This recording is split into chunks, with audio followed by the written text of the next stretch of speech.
В поселке Чульман Нюрнгринского района до сих пор не закрыт вопрос жителей новостройки по улице Первомайская, 5, у которых по дому пошла трещина. Ее залатали монтажной пеной, но трещина все равно увеличивается. В каких условиях приходится находиться жильцам и как им быть дальше, узнала наша коллега Александра Цыбикова.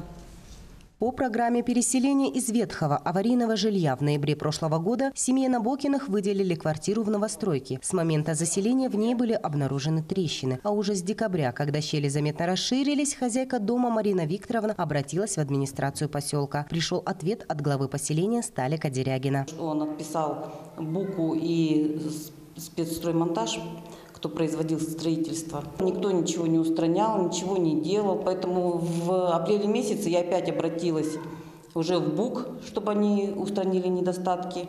БУК сказал, что это к ним не относится, что они ничего делать не будут. В июне сего года Марина Викторовна обратилась в Республиканский Роспотребнадзор. В Управление надзора за строительством пожаловалась на компанию «Спецстроймонтаж», которая занималась возведением новостроек. И только тогда начались первые сдвиги. Приехала специальная комиссия, осмотрела и зафиксировала трещины. Дала предписание застройщику поставить маячки, фиксирующие изменения, и произвести ремонтно-монтажные работы. Буквально через неделю предписание было выполнено, щели запенили и замазали.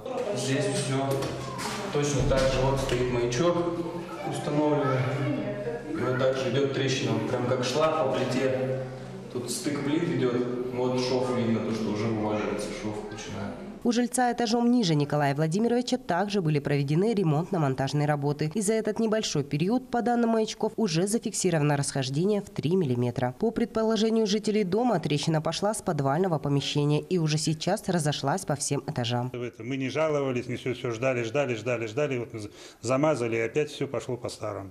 На основании части 1 статьи 36 Технического регламента о безопасности зданий и сооружений, который утвержден федеральным законом, безопасность зданий и сооружений в процессе их эксплуатации должны быть обеспечены посредством своевременного и правильного технического обслуживания. Поначалу действительно страшно было, и в данный момент все же остаются опасения, что дом может рухнуть.